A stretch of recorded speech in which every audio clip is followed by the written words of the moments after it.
पहिला प्रश्न आहे की आजकाल लहान मुलांपासून मोठ्या व्यक्तींपर्यंत वाढलेले वजन हे दिसतं, पण वाढलेल्या वजनाकडे दुर्लक्ष न करता त्याला या कंडिशनमुळे कोणते आजार किंवा कोणते त्रास उद्भवू शकतात आणि यांना इग्नोर का करू नये, हा प्रश्न आहे. तर कृपया याच्यावरती मार्गदर्शन करा. नमस्कार. सर्वात पहिलं जो आता हा प्रश्न आहे स्थौल्य, वजन वाढणे. बऱ्याच वेळेस ना वजन वाढण्याचं डेफिनेशन बऱ्याच वेळेस आपल्याला ऐकू येत आहे. बऱ्याच वेळेस वजन वाढण्याचं डेफिनेशन आपल्याला बऱ्याच वेगवेगळ्या प्रकारे ऐकायला मिळतं. एक सिंपलचं डेफिनेशन म्हणजे आपण उभं राहिल्यानंतर, जर आपल्याला उभं राहिल्यानंतर मला माझे पायाचे अंगठे दिसत नसतील तर मी स्थौल्यात मोडतो. जर मी उभं राहिल्यानंतर मला माझे अंगठे दिसले तर मी स्थूल नाही. सो हे सिंपल डेफिनेशन जर आपण स्वतःकडे नीट समजून घेतलेलं असेल तर मी स्थूल आहे का नाही हे समजून घ्यायला सोपं जातं. आता हे होतं डेफिनेशन जे एका लेमॅनसाठी बनवलेलं आहे. पण त्याचबरोबर असं पण एक स्थौल्यता असते ज्याच्यात चरबी ही अवयवांच्या आतमध्ये असते. म्हणजे बऱ्याच वेळेस असेही रुग्ण आपल्याला दिसतात ज्यांचं पोट काही वाढलेलं नसतं, स्लिम ट्रिम असतात लोक, पण तरीही त्यांना ब्लॉकेजेस सारखे रोग दिसून येतात. याचा अर्थ काय असतो? तर अर्थ असा असतो की त्यांच्या शरीरातली ही सबक्युटेनियस चरबी नव्हती, पण त्याच्यापेक्षा वाईट ही अवयवांच्या आतमधली चरबी त्या व्यक्तीमध्ये होती, म्हणून त्यांना तो रोग घडताना दिसला. सो उत्तर त्याच्यावरचं एकदम सोपं आहे. उत्तर समजण्यासाठी रोग निर्माण कसा झाला हे समजणं गरजेचं आहे. फॉर एक्झाम्पल, जर एखादी व्यक्ती लहान असताना आपण जे जेवत असतो ते जेवत असताना आपल्याला काही लॉ आपल्या शरीराचे समजून घेणं गरजेचं आहे. जसं फॉर एक्झाम्पल लहान मुलांमध्ये त्यांच्या जठराची साईज, त्यांच्या पोटाची साईज, जठराची साईज किती असते?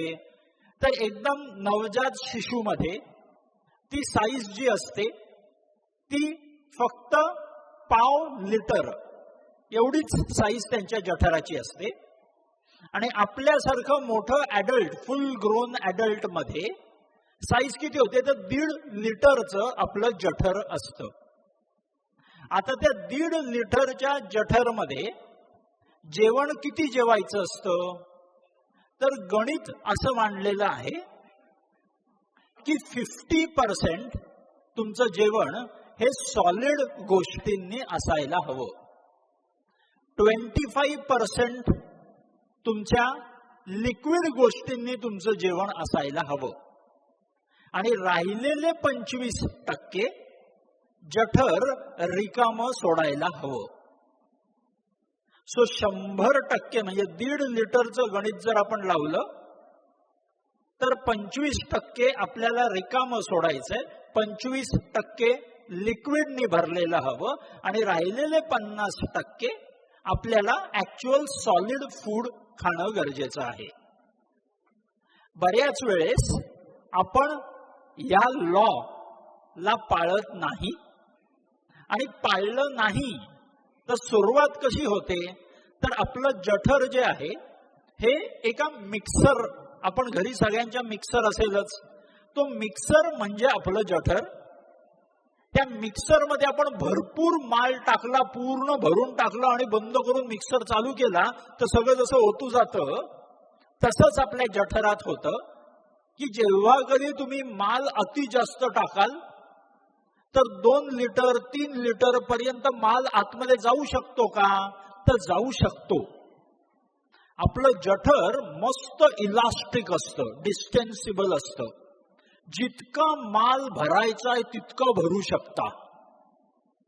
पण भरणं हे खरं खरं तुमच्या पूर्ण शरीराच्या स्वास्थ्यासाठी छान आहे का? तर नाही.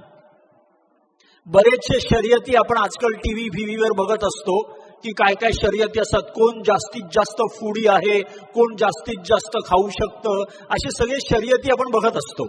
पण याचा दुष्परिणाम शरीरावर घडत असतो. ते म्हणजे माल जास्त आतमध्ये टाकला आणि जर जठराने पचनाला सुरुवात केली तर सगळं ओतू येऊ शकत असतं.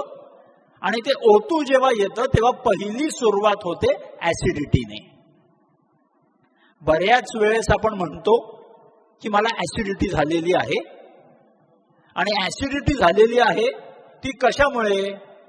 तर त्याच्या अगोदरच्या दिवशी जे काही मी चुकीचं आतमध्ये मटेरियल टाकलेलं आहे त्याच्यामुळे आज ऍसिडिटी झाली आहे.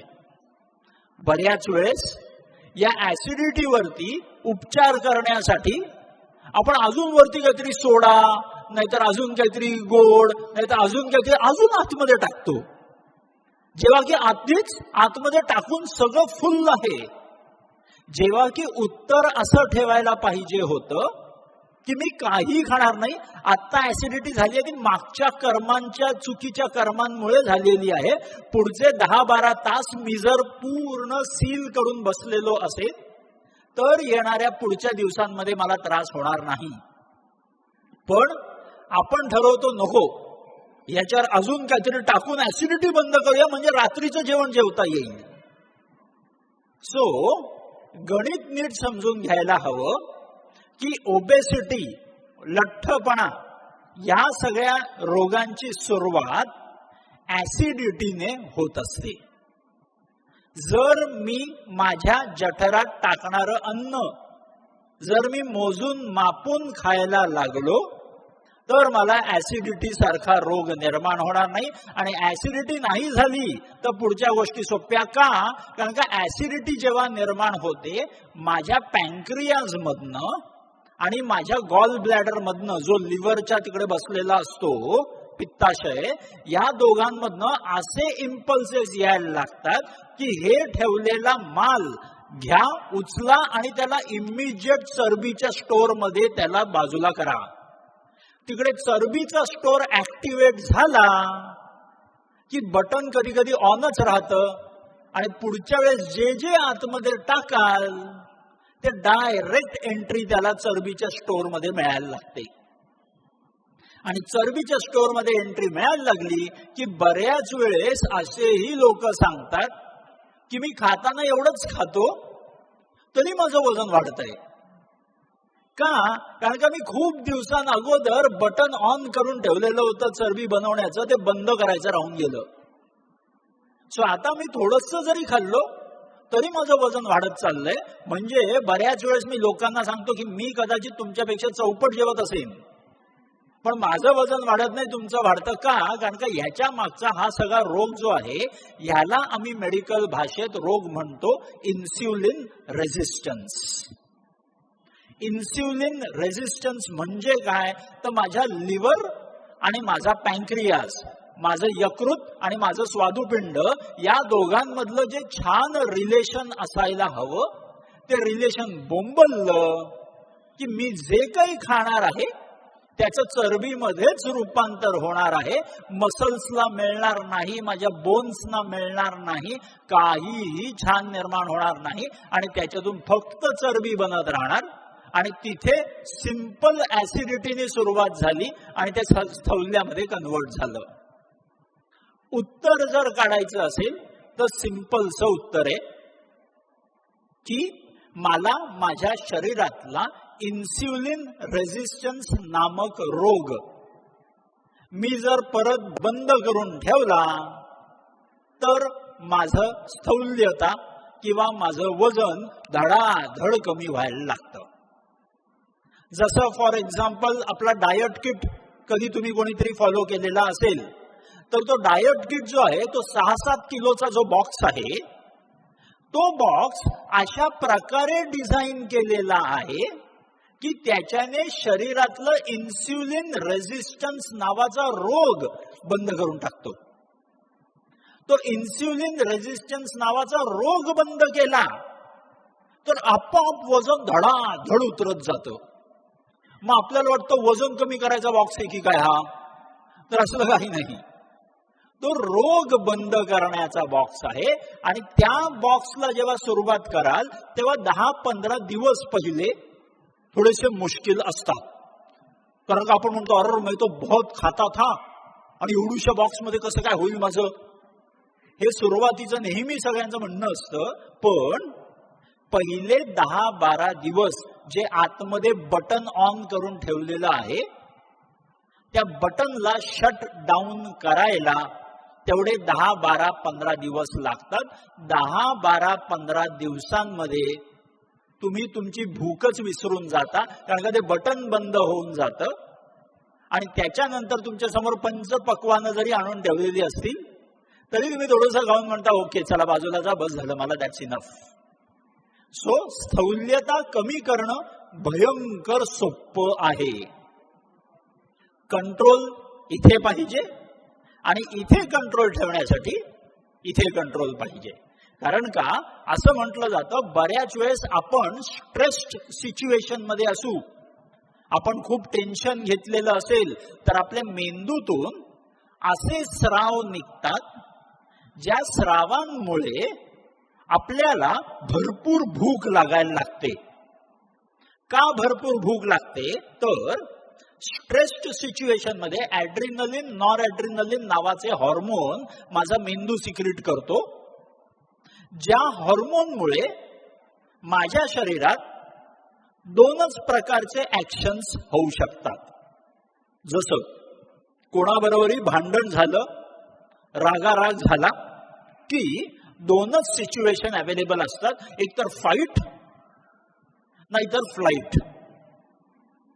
आईदर मारामारी कराल किंवा पळून जाल. या 2 शिवाय काहीही त्यांनी ठेवलेलं नाही. आता घडतं काय की काहीही करायचं म्हटलं, जरी मारामारी करायची म्हटली किंवा पळून जायचं म्हटलं, लागणार काय तर जबरदस्त ताकद आतमध्ये लागणार आहे कुठली गोष्ट करायला. म्हणून ताकद जनरेट करणारे हॉर्मोन म्हणजे स्ट्रेस हॉर्मोन. कारण का त्यांनी ठरवलं काहीतरी या माणसाला मदत करायला हवी, सो ताकद निर्माण करा. ताकद निर्माण करायची म्हटली की ते हॉर्मोनचं काम असतं चरबी जास्तीत जास्त उचलून तिकडे प्रोडक्शन पण करायला लावा आणि युटिलायझेशन पण करायला लावा. सो तो हॉर्मोन एकदा ऑन होऊन राहिला स्ट्रेसमुळे तर आपण स्ट्रेस आपल्या रोजच्या जिंदगीत रोजच आजकाल घेतो. कुठलीही गोष्ट असेल तरी त्या बाबतीत विचार करत आपण बसतो आणि विचार कधी आपला स्ट्रेसमध्ये कन्वर्ट होतो आपल्यालाच माहिती पडत नाही. आणि हे झाल्या कारणाने जेव्हा कधी ते स्ट्रेस हॉर्मोन सिक्रेट होतात शरीरात अशी इन्स्युलिन रेझिस्टन्स नामक गोष्ट तयार होते जी स्वतःहून चरबी बनवत राहते. आणि ही चरबी बनत राहिली की पुढच्या 1-2 महिन्यात पण कधी कधी 2-2 किलो आपल्याला वाढलेलं दिसत असतं. सो वजन कमी करणं खूप सोपं आहे. थोडासा इथे कंट्रोल आणि इथे कंट्रोल करण्यासाठी इथे कंट्रोल, एवढी सिंपल गोष्ट केली तर पूर्ण चरबीच्या या रोगातून आपण बाहेर इझिली पडू शकतो.